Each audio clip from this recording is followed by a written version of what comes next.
Welcome to the Purpose Driven Mom Show, episode 410. Today, we're going to talk about being flexible, a mom's favorite thing to do. Just kidding. I can't stand having to be flexible, but guess what? My kids don't care.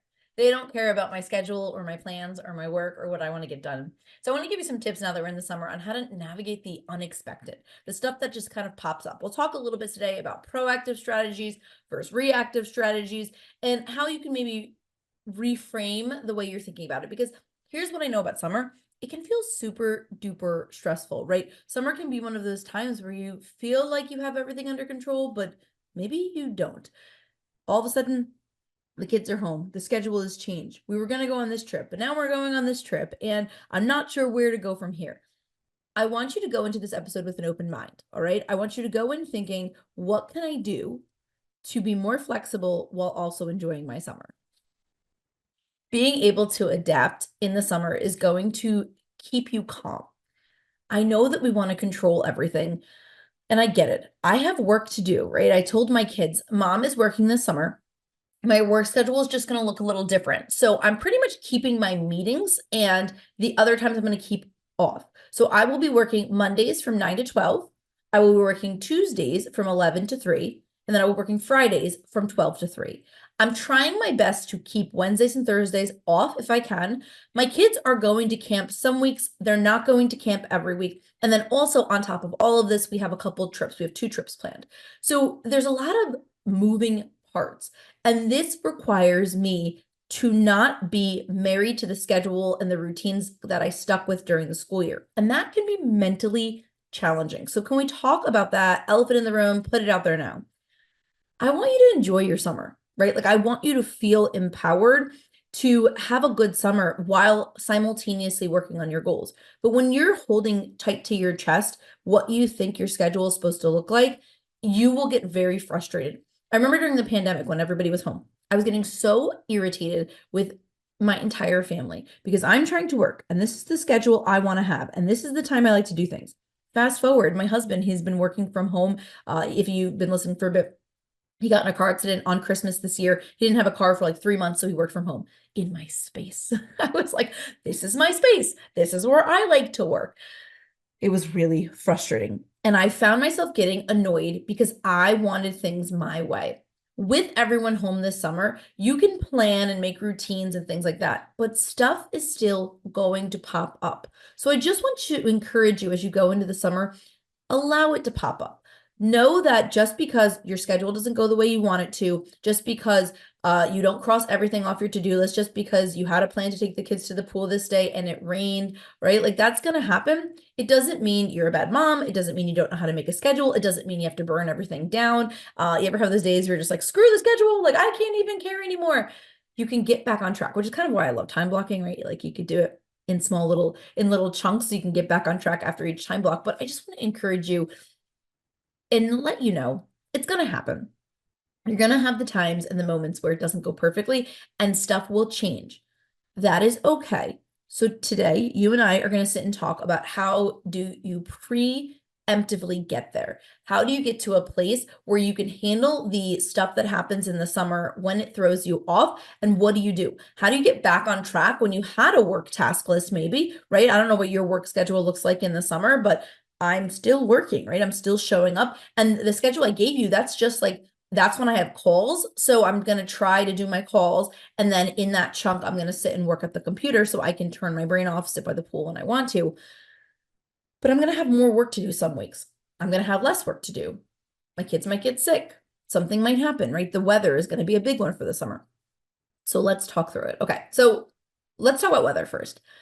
I know that we have these great plans. I don't know where you live and what the weather's like, but I live in outside Philadelphia. The weather is really summer here. It's beautiful. We honestly, where I live, we could drive to the mountains, we could drive to the beaches, we can go hiking, we can go kayaking. Like we could do anything in this area. It's why I love living here. We have all 4 seasons, but I will have plans to do things. And because it's hot, it will rain, it will thunderstorm. We have a pool, which is honestly, it was a non-negotiable when we moved here, and I'm so thankful that we have one because what this allows us to do is like, hey, go outside and go swim. But what if you have plans? Like, what do?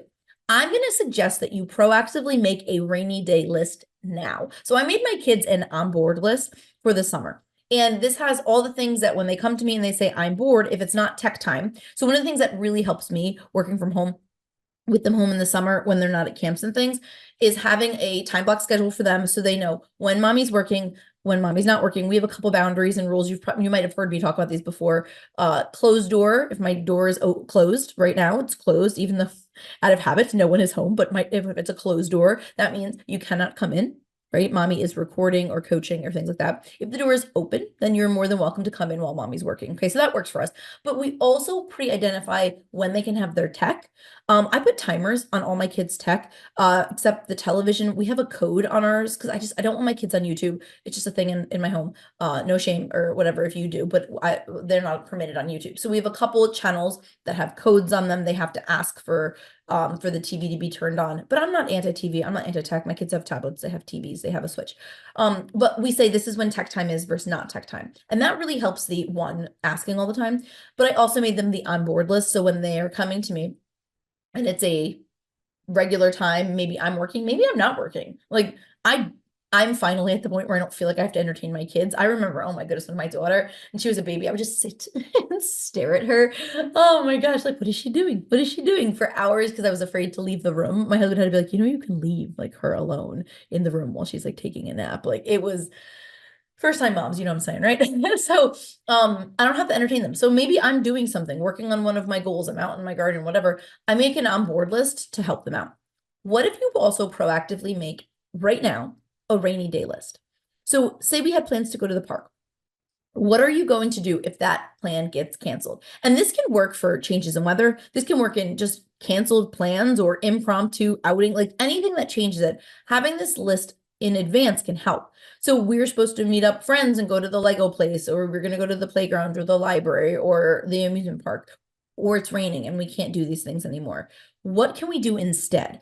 And by having a list of rainy day activities for the summer really helps me, or maybe even honestly, 2 hot days. Like I know we have a pool, but sometimes like it's just too hot and I don't feel like sitting at the pool. Like indoor activities, create your list proactively now. The library is always my go-to if it's raining. I don't know if you have a Regal Cinema by you, but Regal Cinema's around here every summer. They do the $2 movies on Tuesdays and Wednesday mornings. So you could go to the movies. I mentioned the Lego place. We have a Lego experience around here, the trampoline park, bowling, etc. Come up with a list now. Our brains struggle, right? That fight or flight happens when things pop up, things change for us, and we don't know how to manage or handle them. What if instead you proactively made your plan before you needed it? That's like part of my whole process that I teach in the Purpose Driven Mom Club, right? Go to purposedrivenmom.com/club, get on that wait list for our next cohort opening at the end of the summer. But this is what I teach. Proactively handling it before you need it is going to allow you to feel more in control of your time. So here's what I want to encourage you to do. Come up with your list now. I'm sure there's bloggers and people in your area. You could just Google them, have the list now. The other thing that really also helps me, if just talking about not flexibility yet, but like the onboard, is having a summer bucket list. If you haven't created one, I got one on Etsy. So their third summer in a row, they make a holiday one.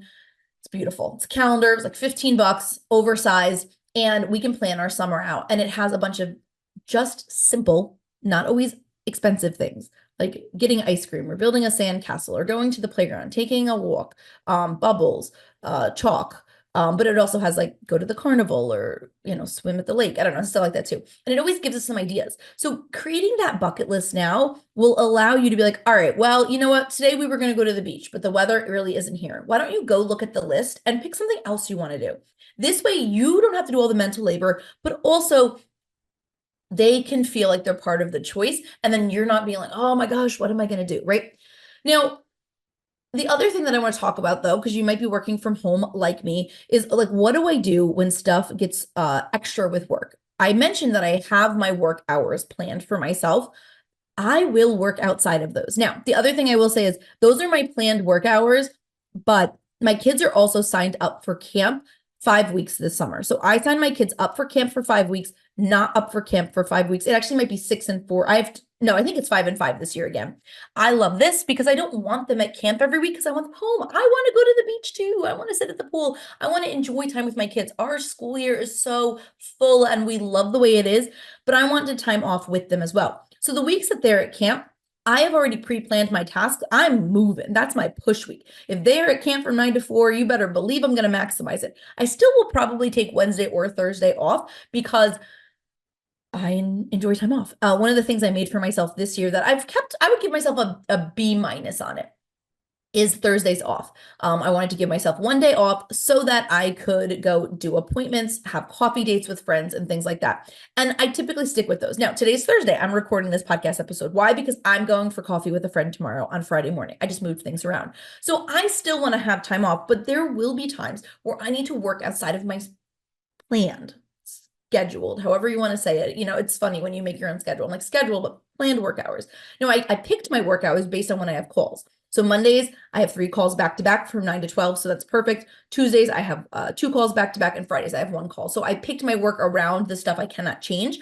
But there's going to be times I have to work outside of it. Instead of getting frustrated and saying, oh, this project popped up that I have to work on, or I have to go record this podcast episode, or this client needs this thing for me, it's taking me away from the planned time I have with my kids. I'm such a bad mom. Sometimes we just have to embrace it. I like to have buffer time always in my schedule for things, but I will be scheduling a buffer time once a week for work. This way, stuff pops up. It'll probably honestly be Friday mornings because I'm already planning on working on Fridays. So it actually would be good for me to be like, all right, Friday mornings, I might get some work done. That way I can have all day Thursday off to do like day-long activities. Or it might be at night. I don't love to work at night, but sometimes it just has to happen. A lot of times what this looks like for me, kind of navigating around that unexpected of something popped up, or honestly, sometimes I just get excited about a work project and I want to keep working on it.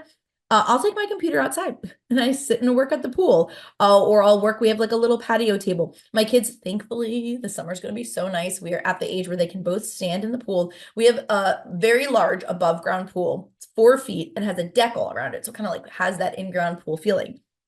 And it takes up most of our yard. They're finally both can swim. They can both stand. Now, I don't let my kids swim without me out there. So again, if they want to swim, I have to be like in a pool mood. But for me, like that means I could read my book, or I can bring my laptop and I can sit. And if you're watching on YouTube, you can see me, but like I'll type, look up, and I'm still there.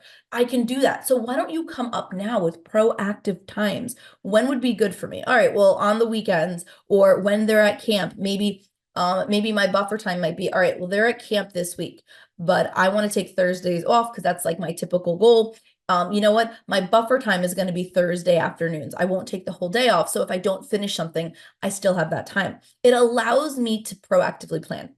I also want to encourage you to manage some stress and anxiety, take care of yourself. Self-care is actually going to be big on helping you be calm and flexible to deal with the unexpected, right? To deal with the trips that might get put on you or the things you want to do. If stuff is out of our control and if our nervous system is already heightened because we're stressed out, it's going to be very challenging for us to deal with other things. You ever feel like that, right? Where you're like super stressed out and you just can't handle anything. And then one more thing gets plopped on top of you. Taking time for self-care every day, recharging, taking breaks this summer will allow you to kind of be a little more calm when those things do happen. All right. The other thing I do recommend is if you have a village, I'm very I love a good village parenting, and I'm thankful because my in-laws don't live too far, but I also have a great set of friends, especially with our Girl Scout parents. It is village parenting, right? All of us feel like, go ahead, correct my kid if you need, if somebody needs a ride, if somebody needs help. My friend today, we were just talking about the summer, and she's put in our little chat with a couple of us, and she said, hey, listen, I am going to be home. I'm not working this week in the summer. If anybody needs childcare help, let me know. And that's the kind of community we all have. Yeah, I'll take your kid, whatever. And I know that not everyone has it, but if you do, can you come up with a plan around that? Can you swap with somebody? If you have another mom friend that works from home, hey, listen, can you take the kids from 9 to 12 to play at your house so I can have focused work time, and I'll take them from 12 to 3 or whatever it is, because we know that focused work time is where things are going to happen. So I want you to think outside the box. I want you to start to think now and set up the childcare, and also be accepting to help. Nope. Sorry, Sharon, let me try that again. Be open to accepting that help. That's what I'm trying to say. Be open to accepting it. If someone offers, like my friend offered, and I immediately felt guilty, I was like, no, I can't. She already has 4 kids. I'm sure she'll have more kids there. I can't do that. Stop. I said to myself, Cara, she offered. If I really need to get work done, I do not need to be super mom. I can take them over there and get them help, right? That's really, really important. And so I think that we also need to be open to taking the help that's given and not feeling like we have to do everything.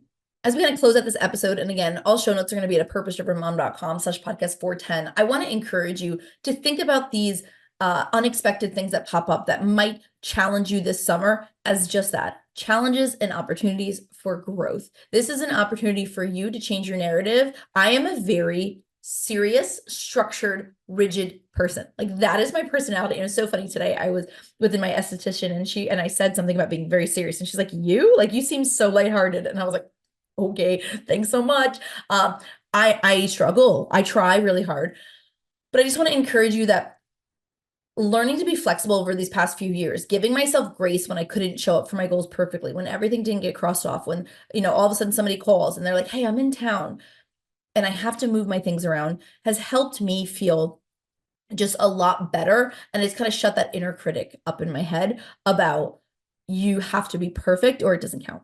And I want to encourage you also, if you're listening to this, go to purposedrivenmom.com/conference if you're struggling with that voice in your head, because in September, we'll be together in person, in real life, talking through all of these things and having the most impactful experience. So you can get your ticket on sale before it gets up to full price, because we're in pre-sale right now, purposedrivenmom.com/conference. But I just want to say this summer is going to be good for you.